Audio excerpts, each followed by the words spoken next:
I'm Amber, and this is Mom's New Identity.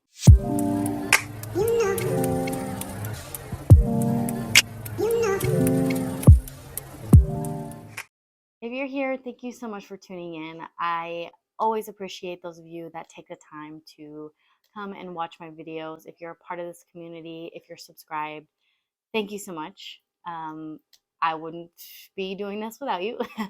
If you're new here, my whole mission on this channel is to share my journey of healing my trauma, inner child, whatever you want to call it, reprioritizing my mental health, and really just discovering who I am outside of all of the labels that society has put on me as a woman, as a wife, as a mother, especially, and what I'm supposed to be versus who I truly am and the person I've always been meant to be. So, if that's you, if that resonates with you, or you feel like you want to start to reprioritize your mental health or start to heal your inner child or really just go on a journey of self discovery, then go ahead and click that subscribe and become part of this community. I keep saying in these videos that I'm going to start a Facebook group because community is everything when you're on a healing journey. I keep putting that off, but I promise, when the time comes, I will make an announcement on my socials that I've started a Facebook group. But in the meantime, you can follow me on socials. If you follow my Facebook page, which I've linked below, then you'll probably see when I make the announcement that I'm starting a Facebook group. That will be a private group when that time does come, because given the nature of the conversations and such that we would be having, or things that we're sharing and being vulnerable and honest, I do want to make sure that I'm kind of filtering the type of person that's coming into that group. So, disclaimer, as always, at the beginning of every single video, I want to emphasize that what I share is obviously just my personal experience, my personal thoughts and beliefs. Your experiences and such are obviously not going to be the same because we all come from different backgrounds. We are raised in different households, socio-economic backgrounds, all of those things. So, or at least that's my goal, is for my viewers to be of a diverse group. So please know that when I say these things, it may not relate to your situation. And the best thing that you can do, as always, is to go seek professional therapy. I can't recommend it more. It's definitely helped me in my life. Which brings me to our topic of discussion today.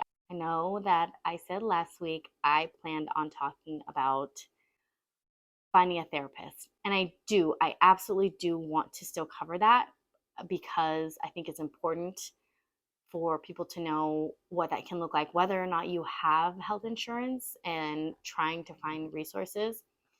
But here's the problem. One, I did not do sufficient research, or I should say, I did not prioritize my time well enough to do the research necessary to do that video as thoroughly as I would like to. And therefore, it's not going to be today's video topic. Today's video is actually going to be about body image and my journey of healing my relationship and my mindset with my body. And I'll be honest, I've kind of been avoiding this one because I've always felt like in order for me to show up and be able to share, I have to have overcome that obstacle. Like, for example, I have this belief that more or less I want to say that I should have conquered that area of my life or succeeded in that area of life for me to be able to talk about it. And here's the thing is I think that there's strength in vulnerability. I think there's strength in sharing when you're struggling because it just shows others that we're all human and we are not perfect despite what a lot of us will portray on social media, myself included, because I'm guilty of it. So really, I wanted to take this time just to share with you guys where I'm at, my mindset when it comes to just my body image, because I actually was talking to my therapist about that today in my therapy session. So here it is. I'm going to do my best to try and keep this video just fairly structured, but it's just going to be a lot of me just kind of sharing my mindset, where I'm at, my story. So I'm just honestly just going to be sharing openly. So it's not going to follow a particular structure like some of my other videos, or I should say some of my more recent videos. But my hope is that, again, me sharing this story is going to help you to maybe consider your relationship with your body and maybe some of the things that you've internalized thanks to society. More so as a woman, because like I really can't speak for men and their specific body issues, but I know that that is a thing. So I don't want to take away from that fact. Okay, that men also, I'm sure, struggle with body image as well.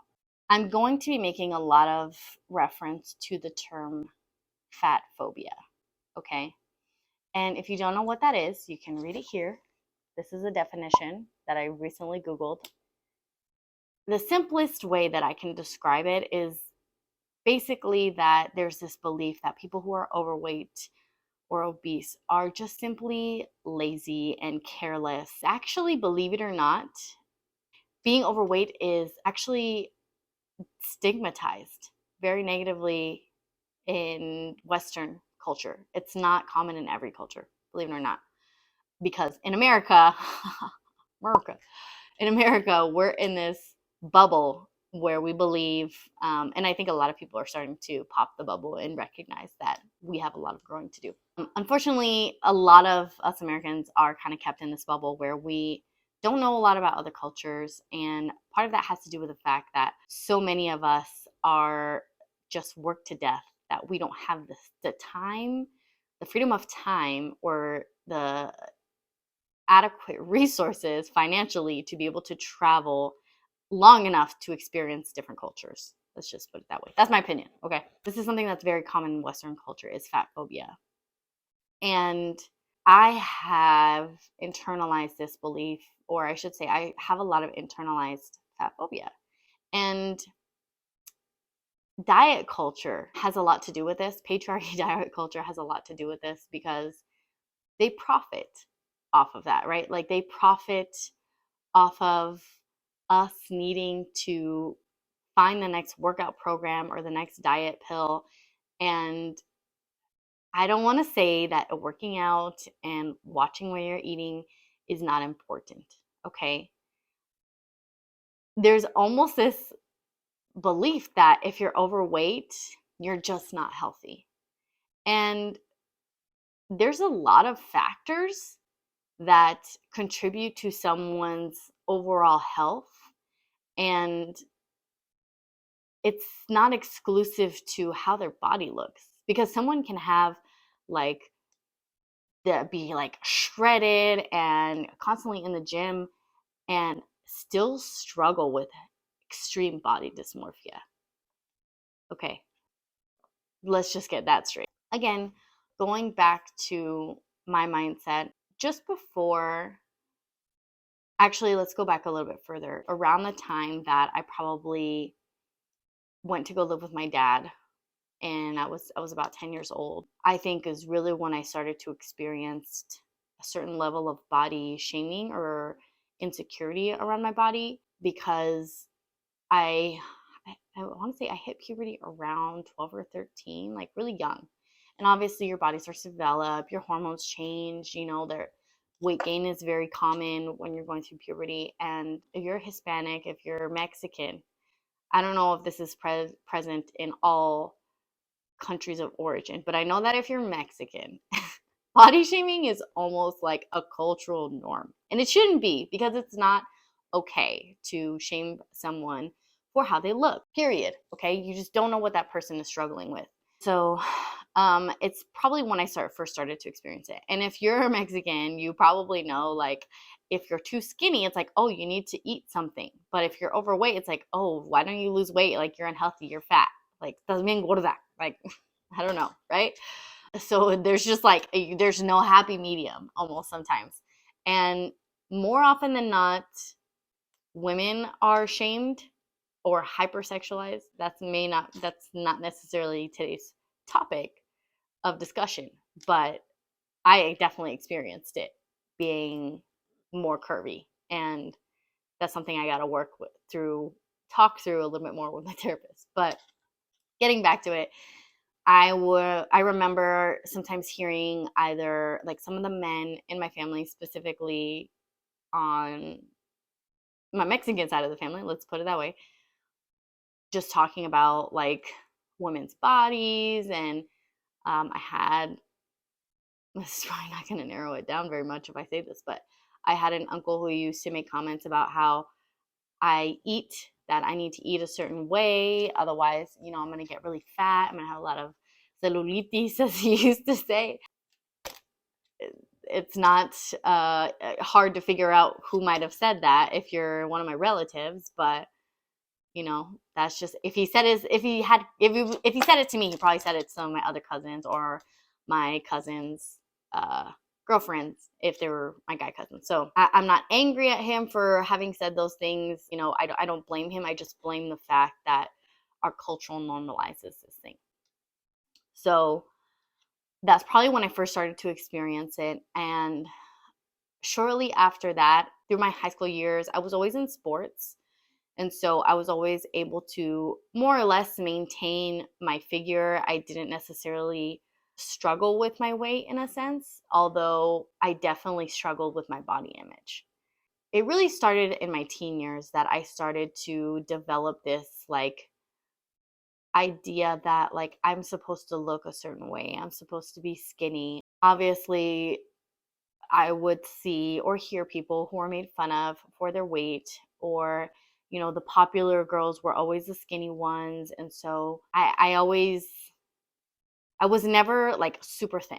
Okay, I've always been a little bit on the thicker side, right? In summary, when it came to like my childhood and teen years, I don't know that I ever really struggled with any sort of like eating disorder or bulimia or anorexia. I never struggled with any of those things. But what I can say is that I definitely struggled with my body image. Okay. I definitely didn't feel like my body was good enough. I always felt like I didn't fit into this image because I was just a little bit too curvy or, whatever it may be. Getting into my adult years I just remembered something. After I graduated, or just before I graduated high school, I was actually dating a guy who was much older than I was. Okay, I was 17, he was 22. And now in retrospect, I'm like, wow, that was not appropriate. If my daughter was dating at 17 years old, dating a 22-year-old, I'd be like, no, not happening. But I remember him saying one time that like all the girls that he went to high school with graduated, had kids, and then blew up. They all blew up like a balloon. And so I would hear him making a lot of comments about women's bodies because he was in good shape, right? He was always at the gym. And I dated unfortunately a few guys who were just like gym rats and like very skinny, always in shape. And so that didn't help, right? Because those guys were most definitely fat phobic themselves. So that statement always like stuck in my head. And honestly, I'm not even realizing it until now. Like it's stuck in my head for so long. I just then always believed like, oh my God, like I don't want to have kids. I don't want to get extremely overweight. My mom has struggled with her weight, and I've seen how that's affected her energy and just so many things. And sometimes I would hear people, I'm not going to be specific about who, but sometimes I would hear people talk about my mom and, say derogatory things about her weight. And I remember internalizing that, like, oh, okay, I can't get like my mom. I can't get as overweight as my mom is. And that's not to say anything negative about my mom. She is overweight and she knows that. It's fact. It's not a secret. So, and I'm not saying that's bad, but when I think about what my mom has been through in her life, and I'm not at liberty to discuss what she has been through. That's not my story to tell.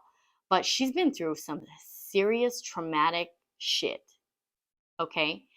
And as I'm starting to unpack my trauma and I'm starting to recognize that like so many of us need to heal, A lot of times weight is an indicator for something much, much deeper that someone is struggling with. More often than not, unhealed trauma. I think that's something that a lot of people forget or don't even think about when they see someone who is overweight or obese. They don't even think or consider the fact that that person has probably really dealt with some difficult things in their life or are still going through those difficult things in their life. And that doesn't go without saying that just because someone has healed doesn't automatically mean that they're just gonna lose weight, and that's just a part of it. Someone's relationship with their body and maybe how their body has been used or abused could affect someone's relationship with food and exercise. There could be a sense of self sabotage when it comes to how someone eats or treats their body. I truly believe that the presence of like mental health struggles, addiction, um, violence, just so many things. And I don't want to leave anything out, but I feel like so much of what we struggle with and causes us pain in general comes down to the fact that so many of us have trauma, whether that's inflicted by caregivers, people we've been in relationships with, the society that we live in. So much of that can create trauma in someone's life that then can cause disordered eating or can cause them to be in a position where they don't even know how they're going to survive. Okay, that's another thing, is socioeconomic status. When someone has grown up poor or they are part of a marginalized community, their relationship to food is going to be very different from someone who is not oppressed. Okay, like their access to food, the way that our government is structured affects low income households that then start to struggle with food insecurity, and so they don't necessarily have access to clean, healthy foods. Like that's something that people don't even consider, right? Because if you're in your little bubble of privilege, like I was and even still am, as a white woman, you don't even think about the fact that there's people who will just eat what they can get, what they can afford to have in order to stay alive. And so the body positivity movement really gets so much heat from the fitness industry and the diet industry because they're like, oh, but that's unhealthy to be overweight. And like, not even considering the fact that like maybe someone is happy with the way their body looks just as it is, and it doesn't look like these fitness models. Like, what a wild concept. Excuse me. What a wild concept, right? That someone could be overweight and be happy with their body and actually love their body. But again, it comes down to this fat phobia. There's so much behind it. There's so much behind it. And honestly, I wish like I had the time to sit and like go through this. I honestly have to do a lot more research about it. But what I can say is that having children most definitely changed my relationship with my body in good ways and bad ways. Okay. I gained a new appreciation for my body and what it was able to do. Like, I grew and birthed two children and fed them from my breasts, like that. My breasts made milk for my babies, like made food for my babies. That is amazing. All right, my kids woke up early from their nap, so if you hear background noise, it's my kids. Because having children ended up revealing, or I should say opening up, my childhood wounds, I guess you can say, it started to, I guess, make me realize my relationship with food, with my body, and how bad it actually was. I came to the realization that I had a very unhealthy relationship with food and that I used it kind of as a coping mechanism, just when I felt anxious or sad. And so I am still very much working on healing my relationship with food and trying to take more of an intuitive eating approach and also teaching my kids that same thing. It was both good and bad because obviously having children changes your body, right? Like your body just doesn't, well, for me, I should say, my body just didn't snap back, okay? And also having a C-section, my core is way less stronger than it used to be. I want to get to this point where I want to exercise because I know that it feels good for my body, not because I'm trying to look a certain way, if that makes sense. I want to honor my body with exercise. I want to honor my body with food, whatever that looks like, whether it's enjoying something sweet because I just want to enjoy it, or not because I'm just like self sabotaging and binge eating and just eating crappy because I'm like, I don't give a shit about my body. I'm already fat. Like, that's literally what goes through my head, right? Like, these past couple of days have just been rough, especially like I noticed that like during the holidays, and maybe I'm not the only one, but during the holidays, I struggle I struggle with body image because, you're going to less of gatherings and like, my internalized fat phobia is what I'm going to call it. My internalized fat phobia always put this fear in me that like, oh, my family would notice when my body changed and that I've gained weight. And if you're Mexican, like family can be brutal when it comes to like noticing how your body has changed. Like, and like I think there's just this kind of sense of like fear of like that being brought up.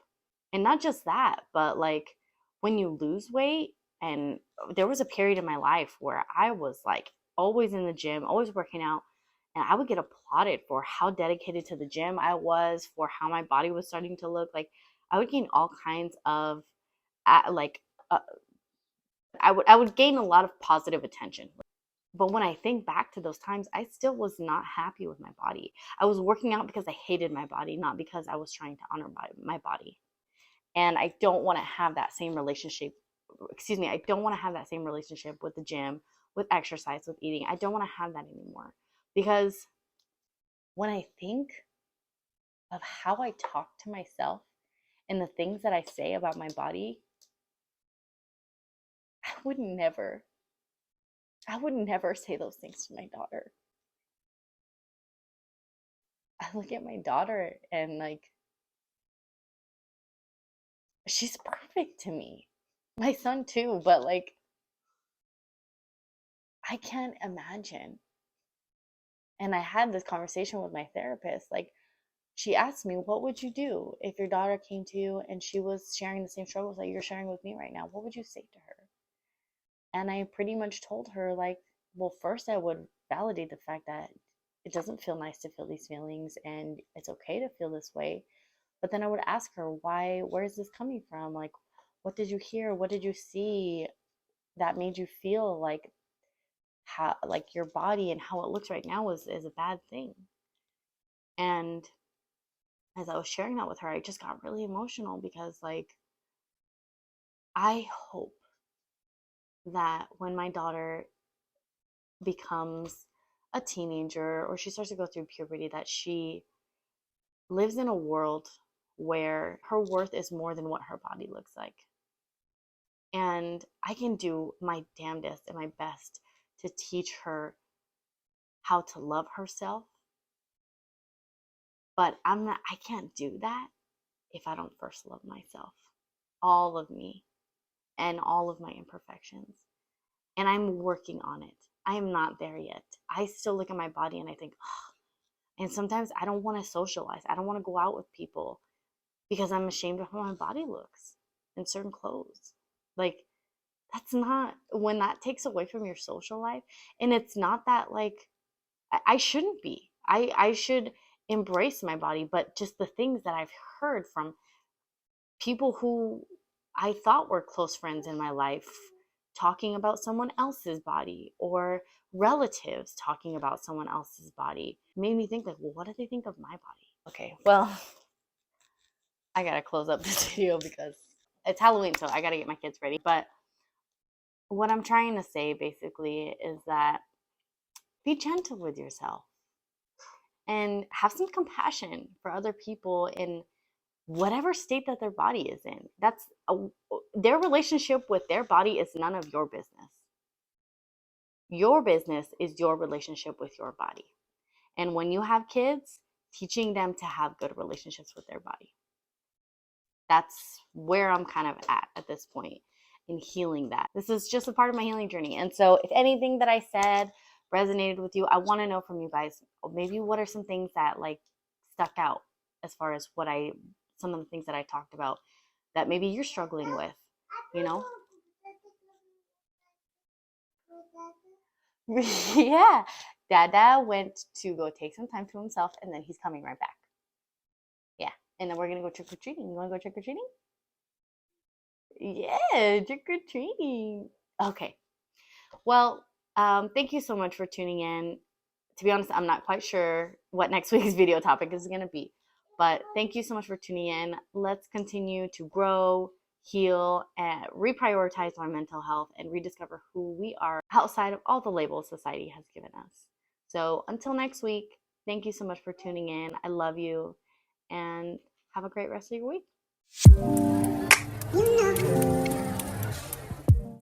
And I just want you to know, okay, rediscovering who.